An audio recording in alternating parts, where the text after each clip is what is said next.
From antiquity to today, as symbol and hue, red has risen to the pinnacle of the color spectrum. And while most people know the fiery color, they don't know the source.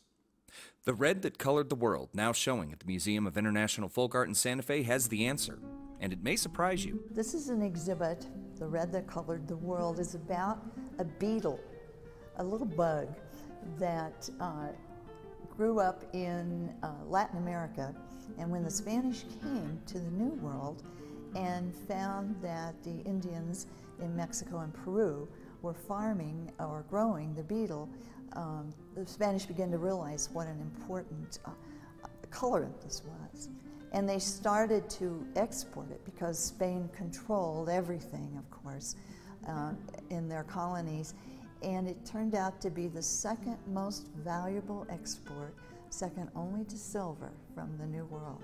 The dye is produced by mixing carminic acid, produced by the cochineal beetle, with aluminum or calcium salts to make carmine acid, also known as cochineal. Everything that we're looking at has to do with the cochineal beetle. And the colorant made from the cochineal beetle is a folk process that the Indians in Latin America, various groups, used to dye textiles, to paint, to draw with. And so everything in here, and there are pieces from all over the world.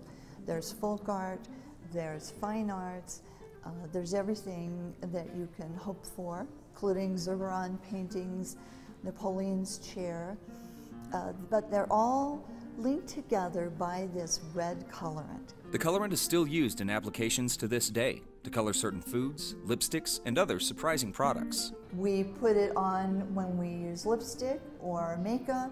We eat it in strawberry ice cream and lots of other products that we buy at the grocery store every day because it's organic, and so it's had a great resurgence.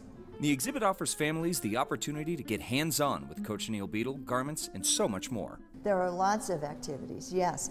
In addition to special events that we'll have, there are also small areas in the galleries. This exhibit's in 2 galleries, and there are areas for kids to try on red objects from cochineal, to see the beetles, to see how many beetles it takes to dye a baby's sweater. There's all kinds of things for families. Sundays offer free admission to the Museum of International Folk Art and The Red That Changed the World. So make it one of your destinations for family fun this weekend. Art and science are linked together because each one of the objects in this exhibit was actually tested by our conservators to make sure that it has cochineal in it. So it's not just an art exhibit, but it's a science exhibit.